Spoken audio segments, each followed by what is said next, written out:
Shalom, saya Dr. Susana, saya dari Persekutuan Dokter Gereja Bethel Indonesia. Pada kesempatan yang baik ini, mari kita bicara sejenak tentang vaksin yang sudah kita terima. Kita divaksin sebanyak 2 kali. Lalu apa yang kita harapkan dari vaksinasi ini? Tentu alasannya bukan karena kita ingin bebas bepergian, lepas masker dan kumpul-kumpul seenaknya. Tujuan kita divaksin adalah bahwa kita mengharapkan ada antibodi yang terbentuk di dalam tubuh kita supaya kita kebal terhadap virus COVID-19. Vaksin yang ada di Indonesia saat ini buatan Sinovac, keefektifannya 65%.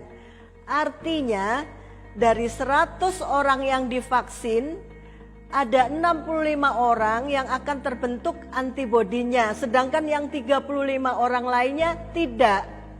Tapi tidak masalah, karena apabila 65 orang tidak tertular dan menularkan, diharapkan yang 35 orang sisanya terbawa aman.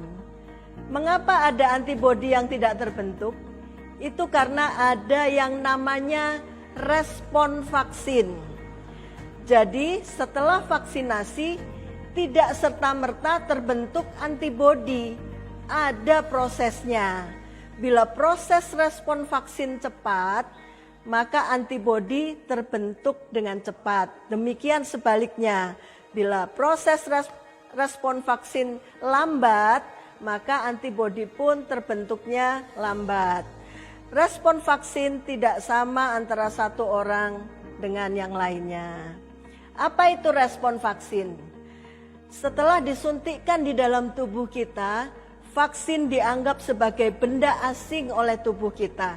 Lalu vaksin dimakan oleh sel darah putih, ditelan dan dihancurkan oleh sel darah putih yang ukurannya besar-besar, yang saat itu sedang patroli di dalam darah kita. Lalu dikirimlah sinyal kepada jenis sel darah putih lain yang secara khusus bertugas membangkitkan antibodi di dalam tubuh kita.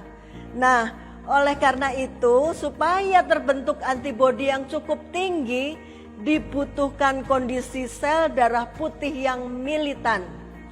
Makanya pada orang tua atau lansia, seringkali respon vaksinnya kurang baik.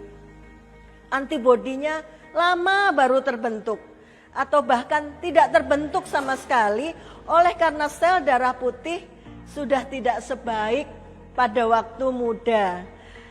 Lalu bagaimana caranya agar sel darah putih kita jadi maksimal kerjanya?